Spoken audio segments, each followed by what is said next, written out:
Hi friends, ಎಲ್ರಿಗೂ ನಮಸ್ಕಾರ. ಪುಸ್ತಕದ ಹೆಸರು ಸತೀಶ್ ಸೂಳೆ, ಬರೆದಿದ್ದು ಬೀಚಿಯವರು.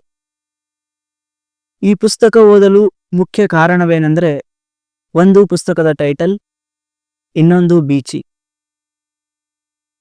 ಬೀಚಿಯವರ ನನ್ನ ಬಯೋಗ್ರಫಿ ಪುಸ್ತಕ ಓದಿದ ನಂತರ ಅವರು ಬರೆದಿರುವ ಎಲ್ಲಾ ಪುಸ್ತಕಗಳನ್ನು ಓದಬೇಕು ಅನ್ನೋ ಹಂಬಲ ಹೆಚ್ಚಾಯಿತು.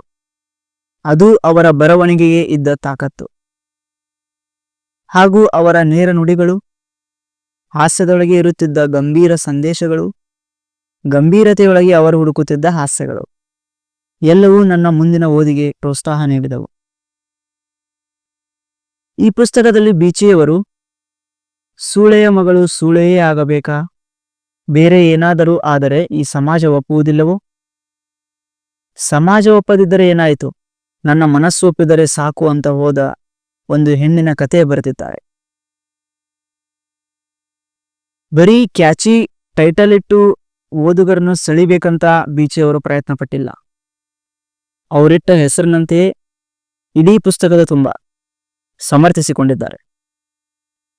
ಹಾಗೆ ಬರೀ ಅವಳೊಬ್ಬಳ ಕಥೆಯಲ್ಲ ಇದು, ಅದರ ಒಳಗೆ ನಮ್ಮನ್ನು ಸೇರಿಸಿ ಒಂದು ಬಾರಿ ಅಲ್ಲ 10 ಬಾರಿ ಯೋಚಿಸುವಂತೆ ಮತ್ತು ಇಡೀ ಸಮಾಜಕ್ಕೆ ಒಂದು ಕನ್ನಡಿ ಹಿಡಿಯುವಂತಹ ಕೆಲಸ ನಮ್ಮ ಬೀಚಿಯವರು ಬರವಣಿಗೆ ಮುಖಾಂತರ ಮಾಡಿದ್ದಾರೆ.